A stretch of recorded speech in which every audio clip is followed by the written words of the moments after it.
السلام علیکم ورحمۃ اللہ وبرکاتہ۔ آج کا پیغام ان بہنوں کے نام جو اپنی ماں باپ کی عزت کو پامال کر دیتی ہیں صرف ایک غیر مرد کے لیے۔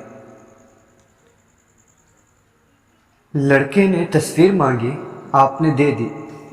لڑکے نے نمبر مانگا، آپ نے دے دیا۔ لڑکے نے ویڈیو کال کرنے کو کہا اور آپ نے کر لی۔ لڑکے نے دوپٹہ ہٹانے کو کہا اور آپ نے ہٹا دیا۔ لڑکے نے کچھ دیکھنے کی خواہش کی اور آپ نے وہ بھی پوری کر دی۔ لڑکے نے ملنے کو کہا اور آپ ماں باپ کو دھوکہ دے کر عاشق سے ملنے پہنچ گئے۔ لڑکے نے باغ میں بیٹھ کر آپ کی تعریف کرتے ہوئے آپ کو سرسبز باغ دکھائے، آپ نے دیکھ لیے۔ پھر جوس کارنر پر جوس پیتے وقت لڑکے نے ہاتھ لگایا، اشارے کیے، مگر کوئی بات نہیں، اب جدید دور ہے، یہ سب تو چلتا ہی رہتا ہے۔ پھر لڑکے نے ہوٹل میں کمرہ لینے کی بات کی، آپ نے شرماتے ہوئے انکار کر دیا کہ شادی سے پہلے یہ سب کرنا اچھا تو نہیں لگتا۔ پھر 2-3 بار کہنے پر آپ تیار ہو گئیں ہوٹل کے کمرے میں جانے کے لیے۔ آپ دونوں نے مل کر خوب انجوائے کیا، انڈرسٹینڈنگ کے نام پر دلہا دلہن بن گئے۔ پھر ایک دن جھگڑا ہوا اور سب ختم، کیونکہ حرام رشتوں کا انجام کچھ ایسا ہی ہوتا ہے۔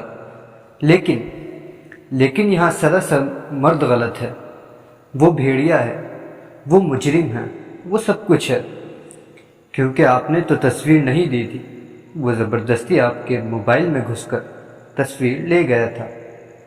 آپ نے تو اپنا نمبر نہیں دیا تھا، وہ لڑکا خود آپ کے موبائل سے آپ کا نمبر لے گیا تھا۔ آپ نے تو ویڈیو کال نہیں کی تھی، وہ لڑکا خود آپ کے گھر پہنچ گیا تھا آپ کو لائیو دیکھنے کے لیے۔ جوس کارنر پر بھی وہ آپ کو زبردستی لے گیا تھا گن پوائنٹ پر۔ ہوٹل کے کمرے تک بھی وہ آپ کو زبردستی آپ کے گھر سے لے گیا تھا۔ تو مجرم تو صرف لڑکا ہے، آپ تو بالکل بھی نہیں۔ انفیکٹ آپ تو ابھی بچی ہیں 4 سال کی، ہے نا؟ آپ کو سمجھ نہیں آتی؟ یہ کچرے میں پڑی لاشیں دیکھ کر بھی آپ کو عقل نہیں آتی؟ یہ بنا سر کے ملنے والے دھڑ آپ کی عقل پر کوئی چوٹ نہیں دیتے؟ یہ سوشل میڈیا پر آئے دن زیادتی کے بڑھتے ہوئے کیسز آپ کو کچھ نہیں بتاتے؟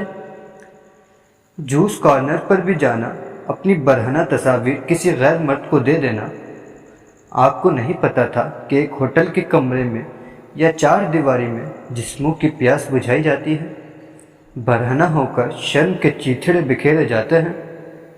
سب پتا تھا آپ کو، اور سب پتا ہے آپ کو۔ ہوٹل کے کمرے میں محبت کے افسانے نہیں لکھے جاتے، وہاں دینی تعلیمات نہیں سکھائی جاتی، وہاں کوئی عبادت کا درس نہیں دیا جاتا۔ پھر شکوہ کہ 4 لڑکوں نے گروپ ریپ کر دیا۔ آپ ایک ہی لڑکے کے پاس بھی کیوں جا رہی ہیں؟ کیا لگتا ہے وہ آپ کا، جو وہ آپ کی عزت کا خیال رکھے، خود آپ کو اسی مقصد کے لیے لے جا رہا ہے؟ اپنی غلطی کو تسلیم کریں اور یہ سوشل میڈیا پر یا ماڈرن مجرے، آزاد خیالی، انڈرسٹینڈنگ، فیشن، میرا جسم میری مرضی چھوڑ دیں۔ اپنی حدود میں رہیں تو آپ کو کوئی نقصان نہیں پہنچا سکتا، اور جب آپ خود بھی تیار ہیں تو اسے ریپ یا زیادتی کا نام مت دیں۔